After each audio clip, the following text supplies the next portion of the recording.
Is Robert in Dulwich. How are you doing, Robert? Good evening, Ian. Good evening. I'll tell you what, I think what really sums this up and what really is going to determine whether this is a real Brexit or not, people can make their own minds up.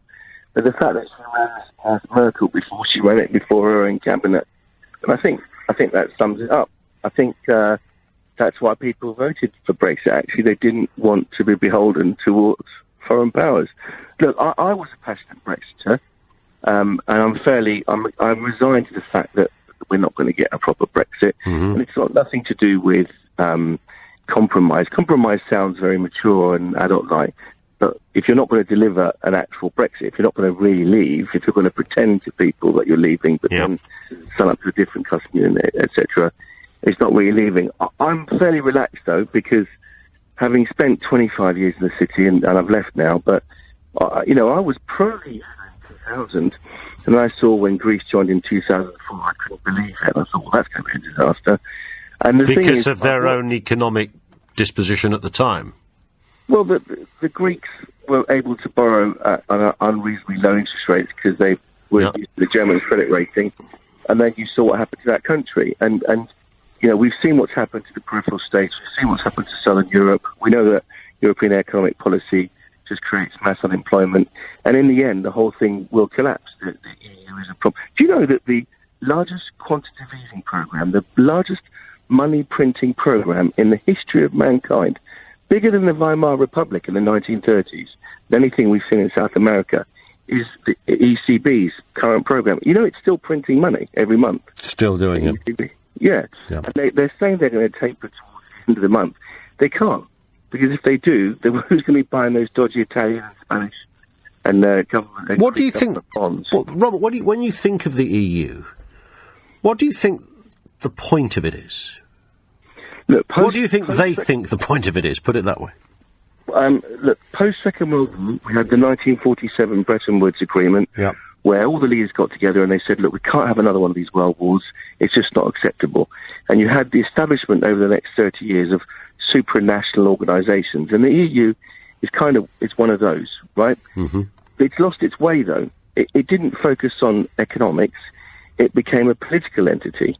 They've basically become a victim to their own hubris, and it will collapse. The euro is not backed up properly, and it will collapse. Indeed, financially, it's kind of like it's the financial equivalent of trying to make water run uphill. It's nonsensical. You're right, but do you think the spirit of everything that's happened, and I'm not talking about, going way back when the sort of Franco-German steel and coal agreements were taking place, but in more recent times, 70s and 80s, and the building of the EU as we see it today, what do you think the Barniers and the Chancellor Kohls and Merkels and Mitterrands and Macrons of this world, what do you think their vision is or their reasons for their vision?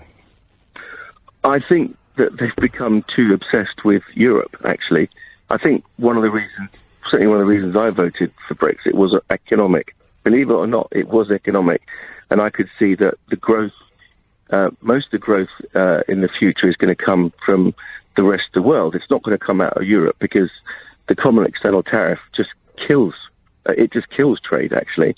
You can have too much tax and it works against the economy. In Asia, you're going to see in the next 25 years, 250 to 400 million middle-income people coming into the game, as it were. And we're not targeting that. Europe is just too obsessed with itself. It's trying to protect itself. Like I say, they've become victim of their own hubris. They just believe that they're very virtuous and moral and all. Look at, a perfect example of this is the migrant crisis. They invited and said to everyone, come. There's thousands sitting at the bottom of the Med. We didn't set up the camps properly. Nothing is thought through properly, right?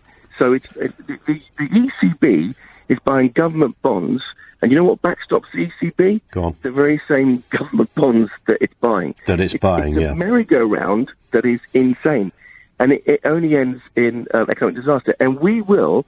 I don't know if you remember in the financial crisis of 2008-09, we had to bail out, we had to put money into a bailout fund for those European countries. We are going to do that again, and We are not going to be able to strike our own trade deals on the back of this agreement. From what I'm seeing, we won't. So even though Theresa May said this evening we will be able to strike our own trade deals, it was straight from her press release.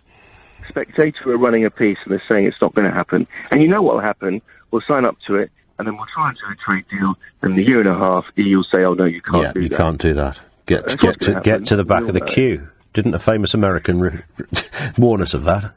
In the meantime, though, last point. In the meantime, you're going to see. I mean, some analysts are saying that the US is going to grow at 4.8 to 5%. You're already seeing wages, blue collar wages, rising in America. You're going to see the American economy absolutely firing on all cylinders, and at some point, people are going to say, "In Europe, I want some of that." So, so there could be other countries. There could be a Frexit or a Sexit or a... The Italians have asked for 50 billion. They've asked for 250 billion of bonds to be written off. So, just tell me, Robert, your reading then is that this is a... If I've got you right, because I think you've given probably one of the most convincing arguments to leave that I've ever heard in doing phone-ins like this. Is this a vanity project, largely, that has just been... The baton has been passed from, Franco-German governments to the next Franco-German government and, of course, the wider states within the EU. And they cannot... It's a completely impenetrable philosophy, so it can't be broken. And they believe with every fibre of their being that this system can never be dismantled. It has to stay as one club or group or cartel or set of countries, to be generous.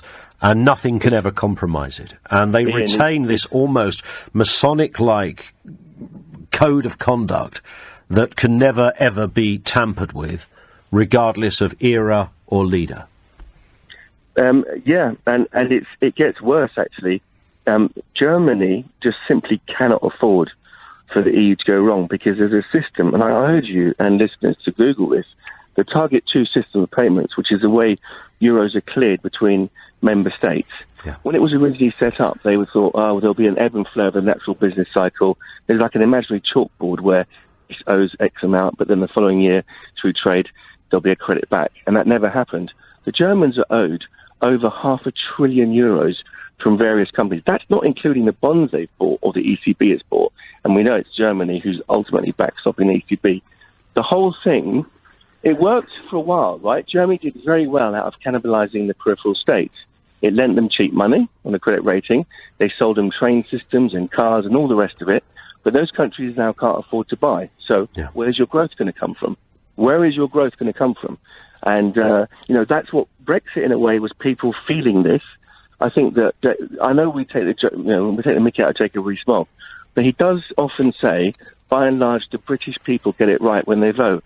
And I think the British people did get this vote right, but unfortunately, people are too vested at the top of this country.